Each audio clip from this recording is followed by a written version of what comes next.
Portrait d'artiste, découverte, Hugo Cheurel. Et oui, c'est finalement par ces trois mots que s'illustre chaque semaine Hugo Cheurel. Bonsoir. Bonsoir mon cher Guillaume. Chaque semaine, vous nous présenterez, vous nous peignez le portrait d'un nouvel artiste. Sur qui que ça tombe ce soir? Oui, sur qui? Eh bien sur Syd Barrett. Salut à toi, cher auditeur de Sun, et salut à toi, cher Guillaume, qui te dit, comme moi, qu'en ces temps où l'économie domine, mieux vaut garder la tête dans les étoiles. Cette parenthèse politico-stellaire refermée, et trouvant que notre époque manque encore un brin de psychédélisme, j'avais envie de vous présenter aujourd'hui l'imprésentable Syd Barrett. Bah oui, parce que Pink Floyd, c'est trop un mythe pour en faire une chronique, et en plus ils sont pas tous morts, alors que Syd Barrett, lui, il l'est. Donc je me suis rabattu sur Syd, un des fondateurs du groupe. Alors Syd Barrett est né en 1946, le 6 janvier, jour de l'épiphanie pour être exact, au moment des rois mages. Les rois mages. Et en Galilée.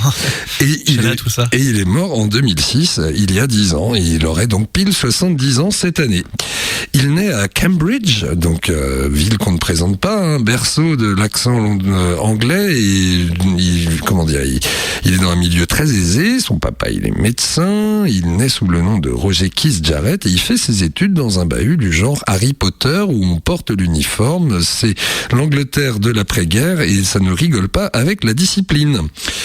Très tôt poussé vers la musique, et notamment le piano puis la guitare, par ses parents, il suit donc ses études au Cambridge High School for Boys, quand, tragédie, son père meurt alors qu'il est âgé de 15 ans, ce qui va lui laisser certaines séquelles dans son adolescence.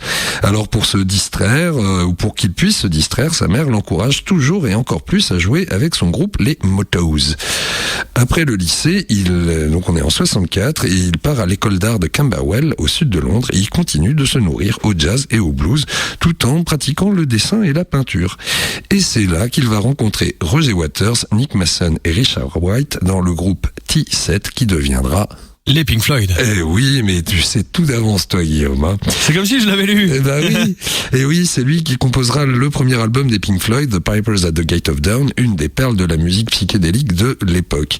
Mais voilà, dès le début, Syd prend trop d'acide. Elle est bonne celle-là. Oh, bien joué. Bien joué. Oui. Et oui, on aurait pu faire un truc avec Barrett aussi. Bah ouais.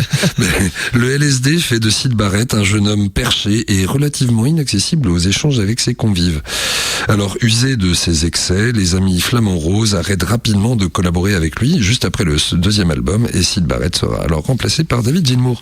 Mais marquons une petite pause en commençant par la fin, une fois n'est pas coutume, avec Dominoes de 1970 qu'il enregistra lors de sa courte carrière solo, issu de l'album Barrett.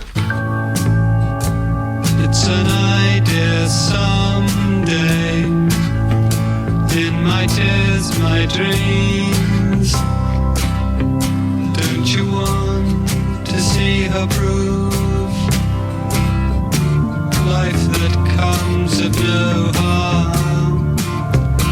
You and I and dominoes, they go by. You and I in place, wasting time on dominoes. A day so dark, so warm, life that comes of no harm. You and I and dominoes, time goes by.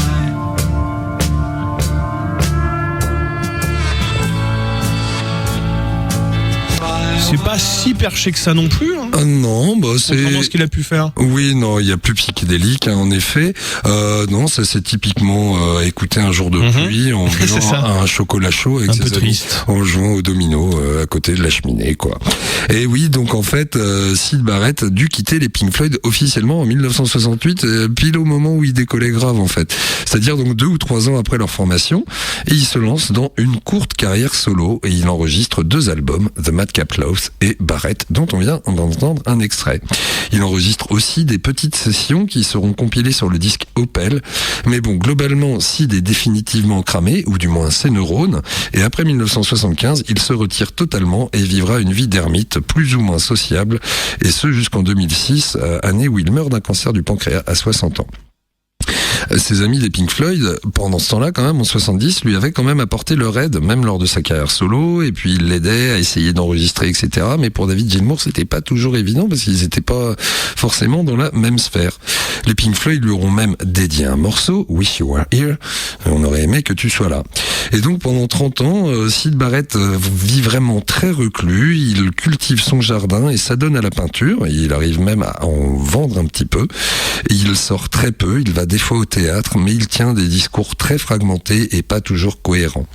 C'est une trajectoire qui nous somme toute comparable à celle d'Alexander Spence, dont j'avais déjà fait une petite chronique il y a 2-3 ans, le premier batteur des Jefferson Airplane qui finit schizophrène en Californie à Santa Cruz suite à de semblables abus d'acide lysergique.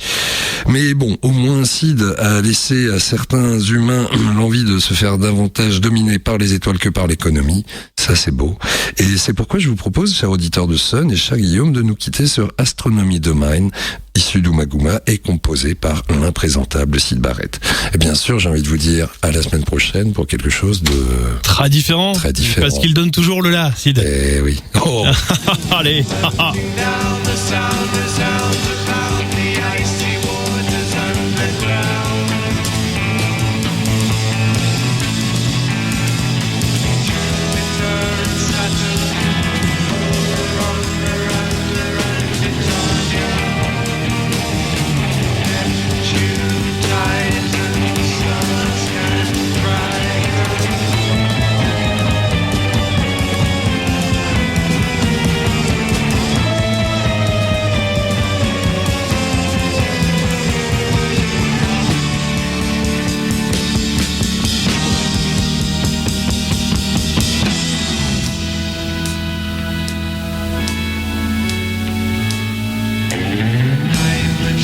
Between the second scene, the fight between the blue you once knew.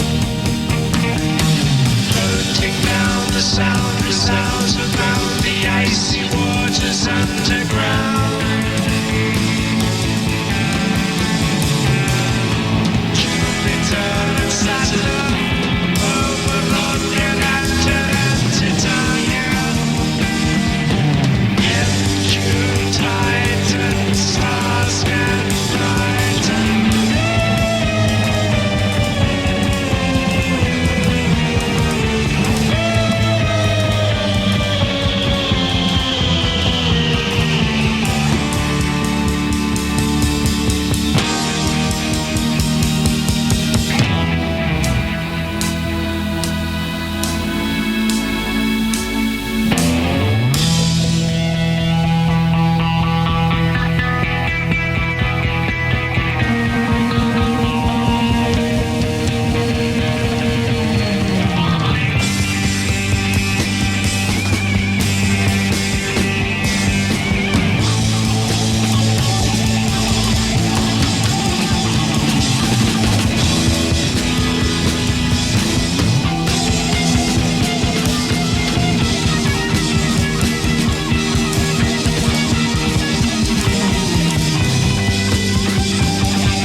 Vous le savez, sur Sun, vous avez les clés de la programmation justement pour la suite. Vous avez choisi d'écouter Ray Charles et Raphaël. Voici tout de suite Ne partons pas fâchés. Très bon début de soirée.